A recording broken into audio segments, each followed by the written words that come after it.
Hebreabréfið, 1. kafli. Guð talaði fyrrum oftsinnis og með mörgu móti til feðranna fyrir munn spámannanna. En nú í lok þessara daga hefur hann til vor talað í syni sínum, sem hann setti erfingja allra hluta. Fyrir hann hefur hann líka heimana gjört, hann sem er ljómi dýrðar hans og ímynd veru hans og ber allt með orði máttar síns, hreinsaði oss af syndum vorum og settist til hægri handar hátigninni á hæðum. Hann er orðinn englunum þeim mun meiri sem hann hefur af erðum tekið ágætara nafn en þeir. Því við hvern af englunum hefur hann nokkru sinni sagt, þú ert sonur minn, í dag hef ég fætt þig.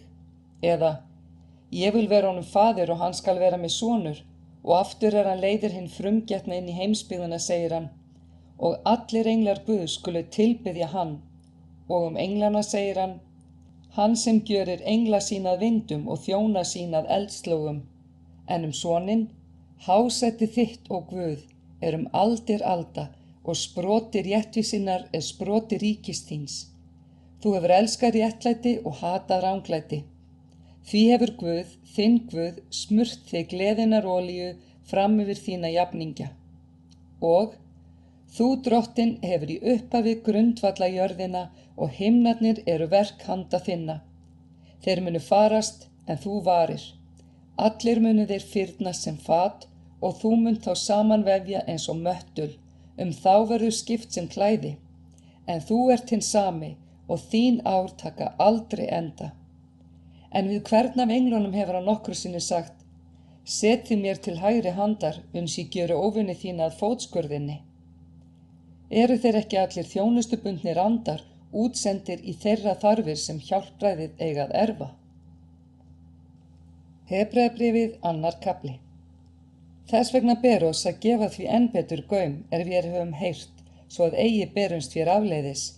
Því að hafi orðið af englum talað, reynst stöðugt og hvert afbrot og óhlýðni hloti réttlátt endurgjald, hvernig fáum við þá undan komist ef við vanrækjum slíkt hjálparæði sem drottinn flutti fyrst og var staðfest fyrir oss af þeim heyrðu? Guð bar jafnframt vitni með þeim með táknum og undrum og margs konar kraftaverkum og gjöfum heilags anda sem hann útbýtti að vild sinni. Því ekki lagði hann undir engla hinn komandi heim sem við tölum einhvers staðar vitnað. Hvað er maður að þú minnist hans, eða mannssonur að þú vitjir hans?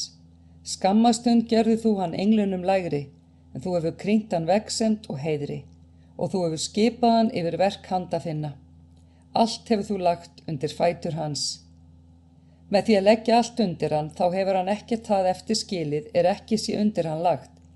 En þá sjáum við ekki að allir hlutir sé undir hann lagðir, en við sjáum að Jesús, sem skammastund var gjörður englunum lægri, krýndur vegsemd og heiðri vegna dauðans sem hann þoldi.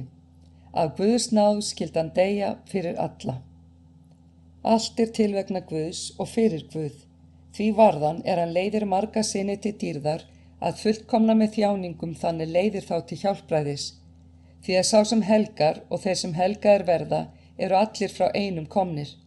Þess vegna telur hann sér eigi vanvirðu að kalla þá bræður hann segir, ég mun kunnugt gera nafn þitt bræðrum mínum, ég mun syngja þér lof mitt í söfnuðunum, og aftur, ég mun treysta á hann, og enn fremur, sjá, hér ég og börnin Guð gaf mér. Þar sem nú börnin af holdi og blóði, þá hefur hann úr sjálfur fengið hlutdeild í mannlegu eðli á sama hátt, til þess að hann með dauða sínum gæti að engu gjört þann sem hefur mátt dauðans, það að segja djöfullinn, og frelsað alla þá sem af ótta við dauðan voru undir þrælkun seldir alla sína ævi. Því að víst það að ekki tekur hann að sér englana en hann tekur að sér afsprengi Abrahams.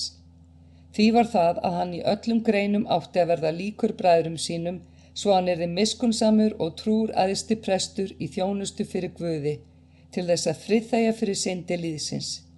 Sjálfur hefur hann þjáðst og hans verið freistað, þess vegna hann fær að hjálpa þeim verða fyrir freistingu. Hebreabréfið, 3. kafli. Bræður heilagir, þér hlutakar himneskrar köllunar. Gefið því gætur að Jesú, postul á æðsta presti játningar vorar. Hann var trúr þeim hafi skipað hann eins og Móse var það líka í öllu hans húsi. En hann verður meiri dýrðar en Móse, eins og sá húsið gjörði á meiri heiður en húsið sjálft. Sérhvert hús gjört af einhverjum, en Guð sá sem allt hefur gjört. Móse var að sönnu trúr í öllu hans húsi, eins og þjónn til vitnisburðar það sem átti að verða talað, en Kristur eins og sonur yfir húsi hans. Og hans hús vér, ef vér höldum djörfunginni og voninni, sem miklum staf. Því það eins og heilagur andi segir: ef þér heyrið raust hans í dag, þá forherðið ekki hjörtu yðar eins og í uppreisninni á degi freistingarinnar á eyðimörkinni, þar sem feður yðar freistuðu mín og reyndu mig, þótt fengju að sjá verkin mín í 40 ár. Þess vegna varð ég gramur kynslóð þessari og sagði: án afláts villast þeir í hjörtum sínum, þeir þekktu ekki vegu mína. Og ég sór í bræði minni, eigi skulu þeir ein ganga til hvíldar minnar. Gætið þess, bræður, að enginn yðar búi yfir vondu vantrúar hjarta og falli frá lifanda Guði. Áminnið heldur hver annan hver dag á meðan enn heitir í dag, til þess að enginn yðar forherðist af táli syndarinnar.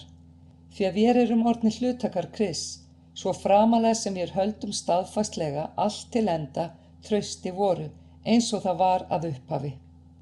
Sagt ef þér heyrið raust hans í dag, þá forherðið ekki hjörtu yðar eins og í uppreisninni. Hverjir voru þá þeir sem heyrt höfðu og gjörðu þó uppreist? Voru það ekki einmitt allir þeir sem út höfðu farið af Egyptalandi fyrir tilstilli Móse? Og hverjum var hann gramur í 40 ár? Var það ekki þeim sem syndgað höfðu og báru beinin á eyðimörkinni? Og hverjum sór hann að eigi skyldu þeir ganga inn til hvíldar hans, nema hinum óhlýðnu? Við sjáum að sakir vantrúar fengu þeir eigi gengið inn. Hebreabréfið 4. kafli. Fyrirheit það að ganga inn til hvíldar hans stendur enn. Vörumst því að nokkur yðar verði til þess að dragast aftur úr.